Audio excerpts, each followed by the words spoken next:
There appears to be a rise of black and other minoritized race people in period films and TV shows where otherwise they have usually been omitted. The likes of Bridgerton, The Harder They Fall, and The Green Knight are all at the forefront of this current movement. And it's great to see better representation in these areas of period pieces, where the story isn't about slavery, civil rights, emancipation, apartheid, partition, or any other race-related historical event. Minoritized race people have other stories to tell. Of course, like all these things, there is always something stepping in the way of progress, and in this case, it is the question of historical accuracy. Is it important for historical pieces to be accurate? Is the history we commonly believe even accurate in the first place? Are there consequences attached to any of this? The more I've read about Black British history, dating all the way back to the Romans, the more I've come to realise how widespread the whitewashing of history in film and TV has become. I mean, it was pretty obvious in the first place. But the fact that it is continually perpetuated by Hollywood and the British film industry, the more glaring it becomes. In a BFI report looking into British film between 2006 and 2016, it was found that 80% of historical and period dramas contain no black actors in a named character role.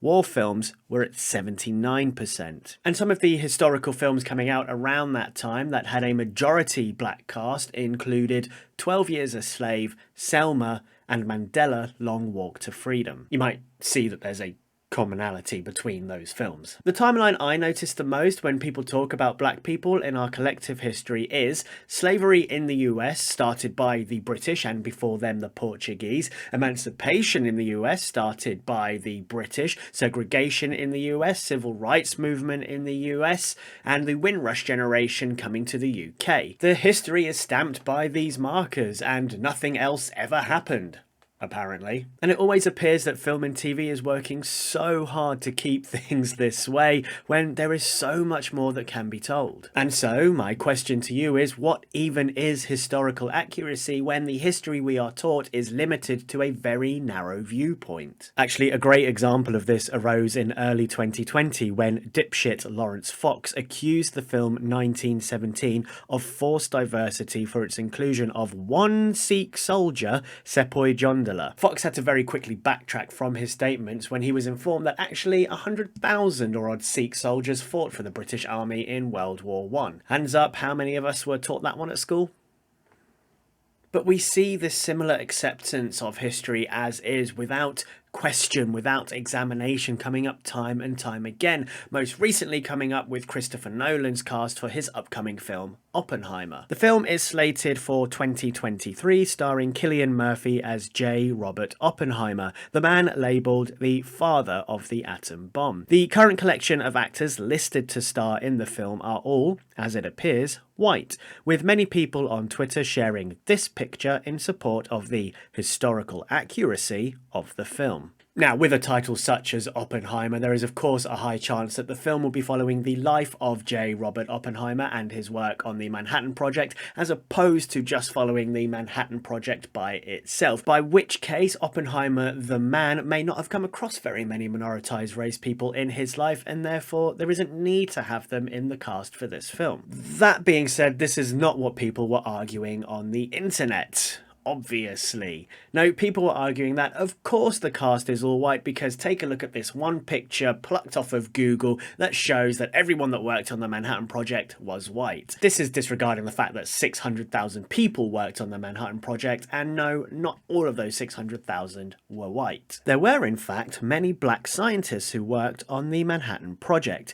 And as we can see on the board here, we have 4 prominent black men: Moddy Taylor, Edwin R. Russell, J. Ernest Wilkins Jr. and Lawrence Knox, who all worked on the Manhattan Project, having already earned PhDs. In fact, J. Ernest Wilkins Jr. earned his PhD at the age of 19. And these are just 4 black scientists that I picked out that worked on the Manhattan Project. There were at least 20 odd that did. And yeah, look, I can see some of you doing the maths in your head. 20 out of 600,000. It's not a lot. But 4 of them had PhDs, which is what I also want to disclaim. I am in no way obviously celebrating the creation of the atom bomb. That would be complete lunacy. No, what I am celebrating is the fact that in the early to mid 20th century, there were 4 black men with PhDs working on the US's largest scientific project to that date. If that isn't something to celebrate, I don't know what is. And it's a history we may never have known. I certainly did not know without questioning and examination, without going in and Googling and searching for this information. And this is my overall point. The history books we use to teach ourselves, to teach each other in school, the history of how humans shaped the world is very limited and very narrow, particularly here in the UK and in the US. I state these 2 countries for a lot of the film and TV content I consume is produced from these 2 countries. And as we're in the middle of a paradigm shift in terms of representation in film and TV, now really is the time to stand up and question what is being shown to us. As important as it is to update the historical events we have already told, it is really important that we do tell the stories that have yet to been told in film and TV. Not only that, but showing how collectively people of different races, genders, sexual orientations, etc., have worked together to shape human history is also important. That showing us how we did it together. It doesn't need to be one or the other. While we're here talking about history and historical figures, why not check this video out here in which I talk about black British actors playing historical black Americans. Make sure you click that subscribe button, turning on the bell notification, and I'll see you here soon. Until then, Hakuna MaChatter.